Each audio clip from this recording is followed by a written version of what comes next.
Buenas noches. Hola, buenas noches. Lo primero que te voy a pedir es un seudónimo para arrancar esta conversación. Ariel. Ariel. Vale. Arrancamos siempre en el mar.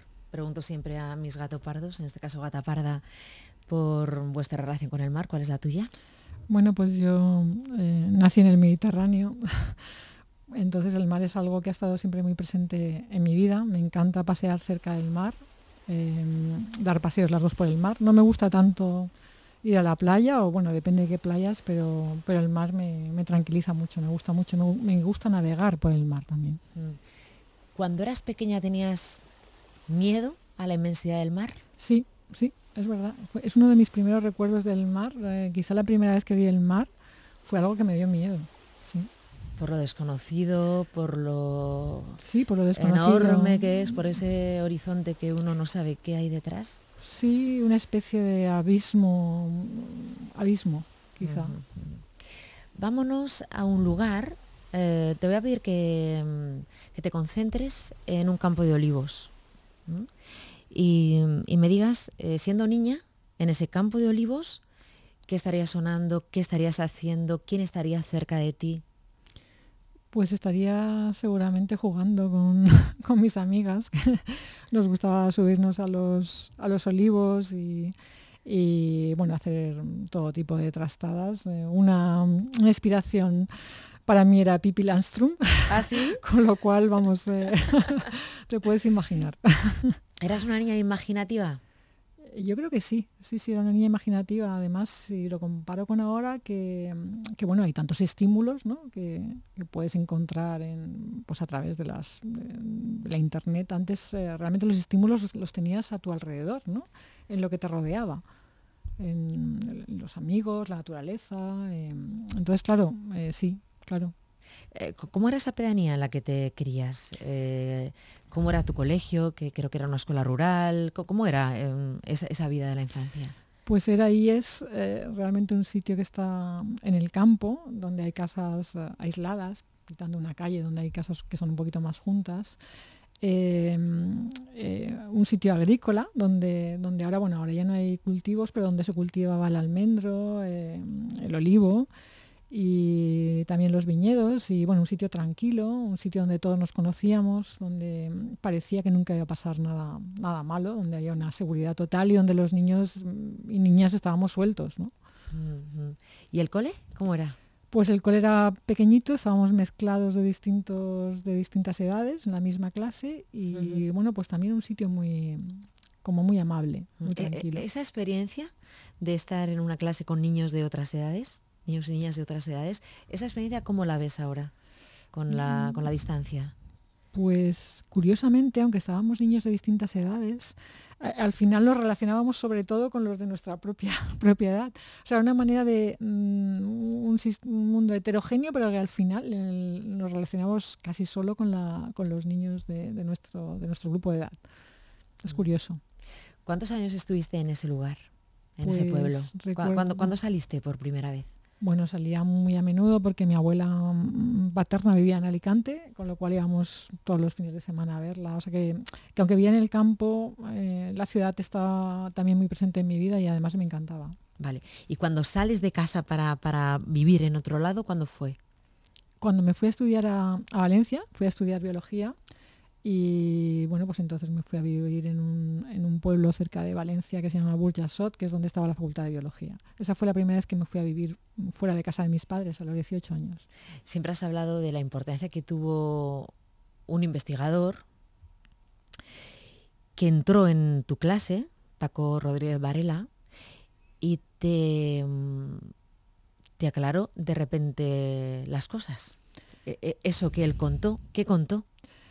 Bueno, pues nos contó algo que yo, claro, cuando lo oí me pareció la cosa más fascinante del mundo, que es que se podía intentar entender cómo funcionaba la vida a un nivel de las moléculas, que se podían manipular los genes, que se podía diseñar la vida para entenderla, para entender las enfermedades, y me pareció que eso era como lo más fascinante del mundo. Y entonces en ese momento, que yo no tenía claro qué qué quería ser de mayor, aunque ya Eso tenía... era Coe, Boop, que... Era Coe. Yo ya tenía 17 años y tenía un problema porque no sabía lo que quería estudiar. Entonces, claro, nadie me había hablado nunca de la biología molecular.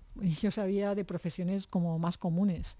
Entonces yo creo que es la importancia de que realmente conozcas no solo las profesiones principales, sino también cosas mucho más minoritarias, como puede ser un investigador o una investigadora trabajando en biología molecular, que nunca yo no había visualizado eso nunca en mi vida, ¿no? Sí, porque, a ver, ¿qué contó él que te removió? O sea, aparte de contar eso, que es la biología molecular, tuvo que haber algo en su discurso, en sus palabras, que a ti te removiera algo en tu interior. Sí, vislumbré que por ese camino, por el camino de la biología molecular o de la bioquímica, podría entender lo que es la vida, por qué la vida es como es, por qué enfermamos, por qué morimos, entender la vida. Y claro, de repente pensé que no había nada más interesante en este mundo que entender qué es la vida. ¿Alguien había muerto por enfermedad en tu familia, de niña o algo así? ¿Alguna pérdida que te marcara? No, por enfermedad no, porque había muerto mi abuelo materno, pero había muerto de una manera muy rápida por un problema cardiovascular, ¿no? Todavía no había visto. Después mi abuela sí que murió de un Parkinson, que sí que es una enfermedad mucho más larga. El cáncer no, nadie en tu nadie familia. En mi familia, no. Bueno, no se hablaba de cáncer probablemente claro, como ahora, claro, en aquellos años. El cáncer era una enfermedad que ni siquiera sé si todavía tenía nombre. Sí, claro que tenía nombre. Sí, pero no se decía. Cáncer, en realidad el cáncer se describe por los griegos, ¿no? Como algo que crecía, ¿no? Cuando hacían autopsias veían que algunas personas morían y veían que había algo con una forma de cangrejo, ¿no? Y esa es la primera vez que se describe el cáncer como enfermedad. Y bueno, yo sí que había oído hablar del cáncer y de hecho, de alguna manera, pues no sé muy bien por qué, pero a mí me interesaba entender... de una manera intuitiva, pensaba que había como por una parte el cáncer y por otro lado las enfermedades del envejecimiento, y ahora en realidad es lo mismo todo, son todo enfermedades del envejecimiento, ¿no? ¿Por qué María Blasco se ha puesto Ariel de seudónimo?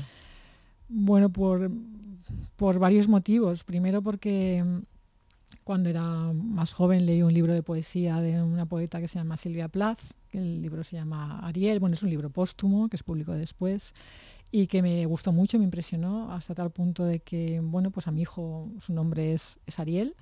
Me gusta el nombre de Ariel, me parece muy, muy bello. Y me gusta también que el personaje de Ariel, de Shakespeare, en general Ariel, pues es un personaje pues, que no tiene género, que no está definido con los estereotipos de género, y eso me gusta de Ariel. María Blasco es una de las investigadoras y científicas más brillantes, iba a decir, de este país. Creo que me quedo corta. Eres la directora del CNIO desde hace ya 10 años. ¿Sí? Te pregunto del cáncer en estos primeros minutos de conversación, porque es verdad que ha cambiado mucho nuestra concepción de la enfermedad. Yo recuerdo que cuando tú llegaste a la dirección del CNIO, uno de tus objetivos era contar. Y te decía lo de que era una enfermedad a la que igual no se le ponía nombre todavía, porque durante muchos años la gente parecía que escondía que tenía cáncer, como si uno lo provocara, ¿no? Si tú fumas, provocas un cáncer de pulmón.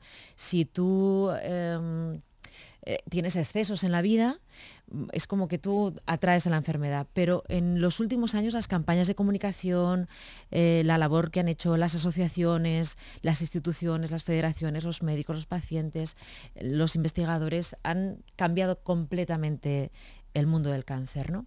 Y tú eres muy responsable de eso. ¿Es verdad que la sociedad ha entendido de otra manera la enfermedad? Es que claro, es muy doloroso y muy duro para alguien que está enfermo de cáncer o de cualquier otra enfermedad, tener que sentirse culpable encima de estar sufriendo una enfermedad, ¿no? Pero es algo que ha ocurrido, ¿no? Que ocurrió con el SIDA, se estigmatizó, con la tuberculosis en su momento. De hecho, Susan Sontag, filósofa pensadora americana, hizo un paralelismo entre esta especie de sentimiento o de estigmatización, ¿no? Con el SIDA, cuando se hacía con la tuberculosis, y con el cáncer también. Con el Alzheimer también pasó. Con el Alzheimer también se escondía, ¿no? pasa. Es como si estar enfermo sea la culpa de la persona que está enferma y vuelvo otra vez a lo mismo, es que la mayor parte de estas enfermedades, bueno, todas las que hemos mencionado, son la consecuencia de que nos hacemos mayores, de que poco a poco nuestras células cada vez están más envejecidas, nuestro organismo tiene menos capacidad de regenerarse y de estar joven, y por eso aparecen las enfermedades, ¿no? Y después es una lotería, literalmente, ¿no? Pues que una persona tenga antes o después alguna de estas enfermedades. Dicho esto, pues hay algunas enfermedades como el cáncer, ¿no? Que por ejemplo sí que es verdad que hay hábitos de vida, como puede ser fumar, que aumenta las probabilidades de que tengamos un cáncer, ¿no? Pero en general, el mayor factor de riesgo para tener un cáncer es el cumplir años. Sí, lo explicas genial en una entrevista que he leído, en la que cuentas que a principios del siglo XX la esperanza de vida de un ser humano era de 30 años. Estamos hablando de principios del siglo XX, que es hace muy poco. Entonces, que la naturaleza nos ha hecho seres perfectos hasta los 30 años más o menos. Lo comparabas con los ratones. Los ratones naturalmente viven 3 meses. Si tú los metes en un laboratorio, con los cuidados de los científicos, pueden vivir 3 años. Sí. Los que duran 3 meses no suelen desarrollar ningún tipo de cáncer. Los que duran 3 años, aun estando cuidados y mimados por los científicos, desarrollan cáncer. Claro, sí. Si nosotros vivimos 3 veces más de, en teoría, estar programados para ser perfectos, tenemos muchas posibilidades de tener enfermedades como el cáncer. Pues sí, creo que lo has explicado. Es que lo has explicado tú, yo solamente me lo he aprendido.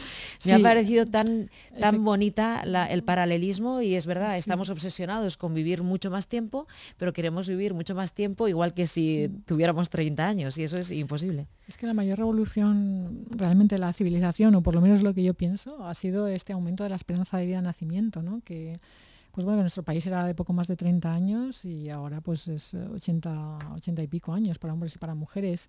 Esto es un fenómeno mundial, que no solo ha ocurrido en España, que ha pasado en muchos países, aunque hay países donde todavía la esperanza de vida es de 40 años. Pero claro, esto ha sido la mayor revolución, sin duda, de la civilización, este aumento de longevidad. Si lo pensamos, antes el riesgo de morirte era casi igual en cualquier momento de tu vida. O sea, en cualquier momento de tu vida podías morirte de repente porque tenías una infección, ¿no? Y pues así se han muerto personajes muy, muy conocidos y muy famosos de repente de alguna infección, ¿no? Bacteriana. Pero ahora la mortalidad se concentra en los últimos años de vida, ¿no? Con lo cual ya es muy rara la muerte. O sea, la muerte ya empieza a parecer algo como que solo podemos aceptar realmente a edades muy avanzadas y si no es algo muy doloroso, algo que no es aceptable. Y esto hace pues que también sea más importante la investigación, pues la medicina, los tratamientos, los cuidados. Mira, María, te voy a poner una canción, ¿vale?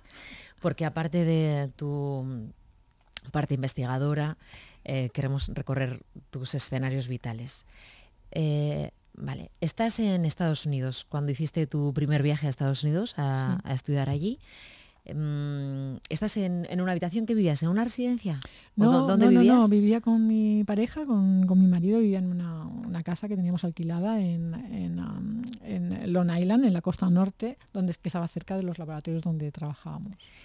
¿Estudiabas allí? ¿Te concentrabas? Yo sé que los investigadores estáis todo el día pegados a los libros y a... Yo ya había hecho mi tesis doctoral, estaba haciendo mi postdoctorado, mi especialización y bueno, sí, estaba trabajando en el laboratorio, pero también me lo pasaba muy bien después en Nueva York. Vale, entonces te voy a poner una canción. Entonces dime dónde te lleva.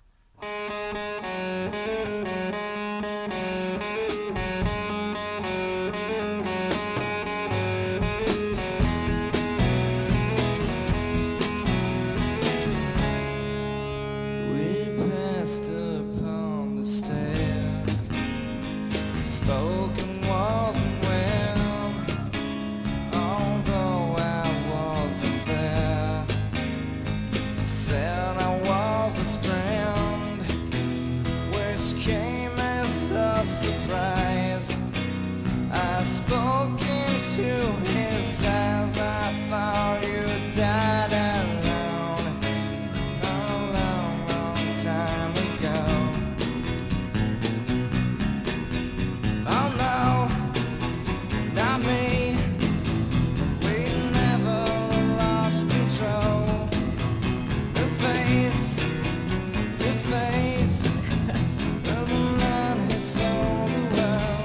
¿Dónde te ves, María Blasco, escuchando a Nirvana? Ay, no los vi, qué pena, no llegué a verlos nunca en directo, me da mucha rabia. Porque me gustaba mucho y justo cuando estaba en Estados Unidos, creo que fue en el 94, de repente, bueno, pues la noticia de que había muerto Kurt Cobain. Qué pena, ¿no? Porque, no sé, me parece genial lo que hizo.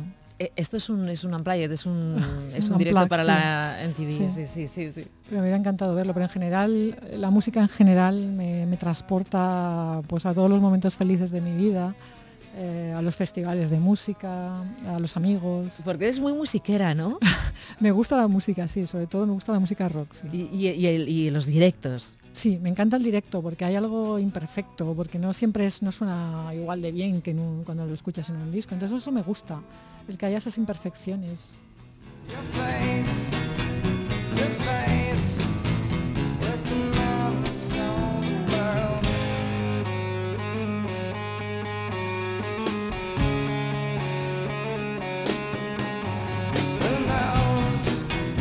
Fíjate, María Blasco, una de las cosas que más sorprendió de tu trayectoria es que siendo una mujer que empezaba a ser tan puntera en sus investigaciones en la biología molecular, que estuviste con Margarita Salas en su laboratorio, pero te fuiste a Estados Unidos, lo que más sorprendió es que volvieras, porque España era casi una especie de desierto en ciencia, ¿no? Y entonces sí, sorprendió que decidieras volver. Sí, bueno, la verdad es que fue una decisión muy consciente y era consciente, bueno, yo y mi pareja entonces éramos conscientes de que estábamos dando un paso arriesgado. Pero también hay un investigador que es muy conocido, John Massagué, que un día nos dijo, bueno, sois un experimento. Si funciona, si volvéis a España y funciona, es que realmente ha cambiado algo en España y la verdad es que funcionó y sí que han cambiado mucho las cosas. María, perdón, ¿cuál era el objetivo? Tú, cuando vuelves a España, sí, vienes al Centro Nacional de Investigaciones Científicas, pero no lo diriges todavía. No, yo vuelvo al Consejo Superior de Investigaciones Científicas. Sí. Me he sacado una plaza una plaza de funcionaria, digamos, antes de venir, y eso me permitía volver y dirigir mi propio grupo de investigación con una cierta seguridad, ¿no? Pero bueno, o sea, cuando os dicen sois un experimento. Un experimento porque no había ocurrido antes, o sea, hasta ahora los científicos que salían de España a Estados Unidos, y salieron muchos muy importantes que, bueno, alcanzaron mucha fama en Estados Unidos y no volvieron, se quedaron ahí a tener sus grupos. Nosotros éramos la primera generación de españoles que se iban a Estados Unidos y que volvíamos. Y eso ya es una constante, o sea, no quiero decir que fuimos un poco pioneros en eso, pero era el momento. Era el momento de que aquí empecé a crecer la ciencia, ¿no? ¿Cuándo os dais cuenta de que ese experimento está funcionando bien? Pues desde el principio. Bueno, yo fui a un sitio que era el Centro Nacional de Biotecnología, donde había un departamento pues, que tenía bastante financiación. O sea, desde el inicio yo tenía fondos y tenía personal para investigar. Y desde el primer año yo hice cosas que las podía hacer igual en Estados Unidos. Y nunca he tenido la sensación de estar en una posición de desventaja por estar en España haciendo mi investigación. Es verdad que ha sido duro, ha habido años duros, años de crisis económica con recortes importantes, pero la verdad es que creo que en nuestro país se puede hacer ciencia de puntera de primer nivel y que merece la pena España como un país de investigación y por eso hay que apoyar la ciencia. ¿En qué campos estamos siendo muy punteros dentro de la ciencia? Bueno, yo creo que muchos campos, pero por ejemplo en el ámbito mío, en el ámbito de la biología molecular, la bioquímica, la biomedicina, hay temas como el tema del envejecimiento, el tema de las células madre, donde España es un país puntero. Hay temas como los ensayos clínicos de cáncer en fase temprana, que España ha sido un país pionero. Hay muchos temas donde nuestro país ha sido pionero y esto es porque ha habido muy buena formación de científicos, o sea que se ha formado muchos científicos que han ido fuera a los mejores sitios y han traído ese conocimiento otra vez a nuestro país. Y bueno, yo estoy muy orgullosa de haber hecho eso. La verdad me podía haber quedado en Estados Unidos, he tenido ofertas, y una vez que estuve aquí también ofertas de otros países europeos, pero estoy contenta de haberme quedado aquí. María Blasco, uno de tus líneas de investigación era saber por qué las células cancerígenas son inmortales, o sea, se van reproduciendo infinitamente, y por qué las células buenas son las que mueren. Uh-huh. Ya tenemos una conclusión. Sí. Sí, la verdad es que tiene que ver con el tema de trabajo que todavía me fascina.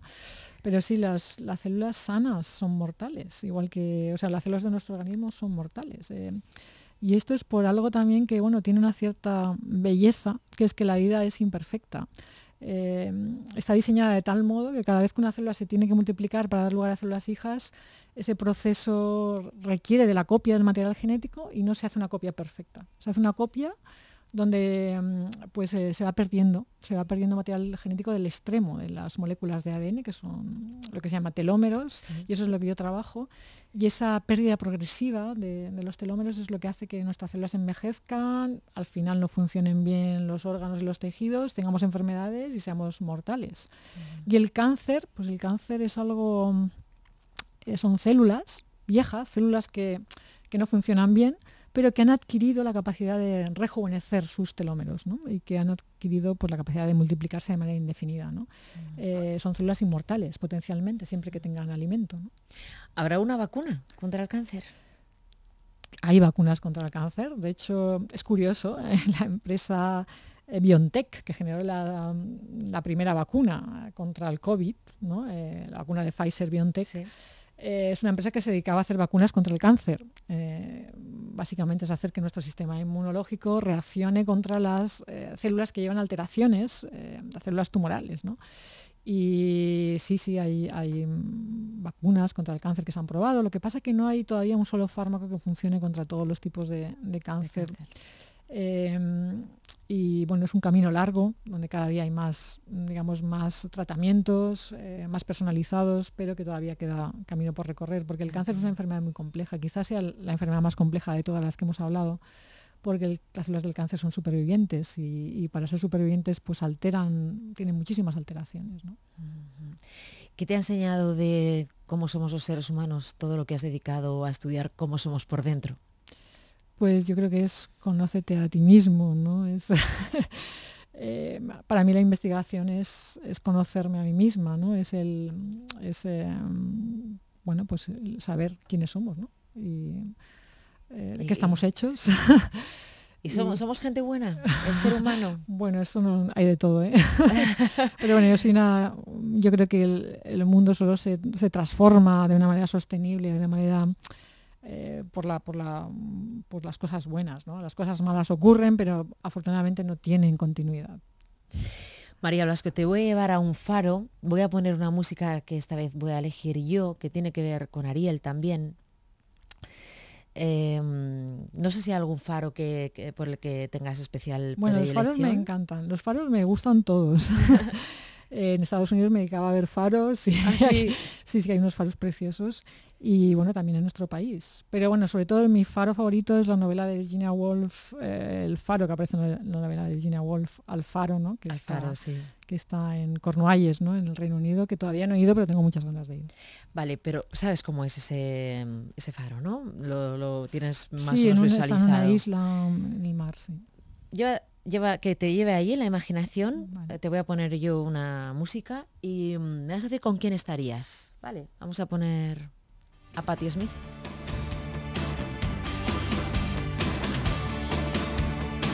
¿Con quién estarías escuchando esto en ese faro? Pues estaría escuchando esto con algunos de mis amigos o mis amigas. Patti Smith me gusta mucho, me encanta. La verdad es que me gustan sus letras, me gusta cómo escribe.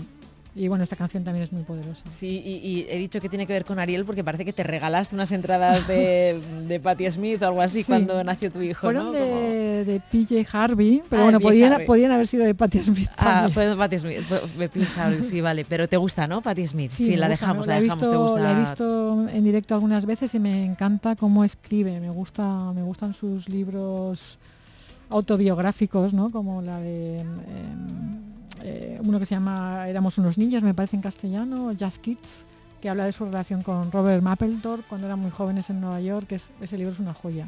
He elegido esta canción porque, no sé, la gente tiene el poder. Yo creo que sí, que es que tenemos la gente tiene el poder y pueden transformar el mundo, claro que sí. María Blasco, ha sido un placer tenerte aquí. Buenas noches. Buenas noches.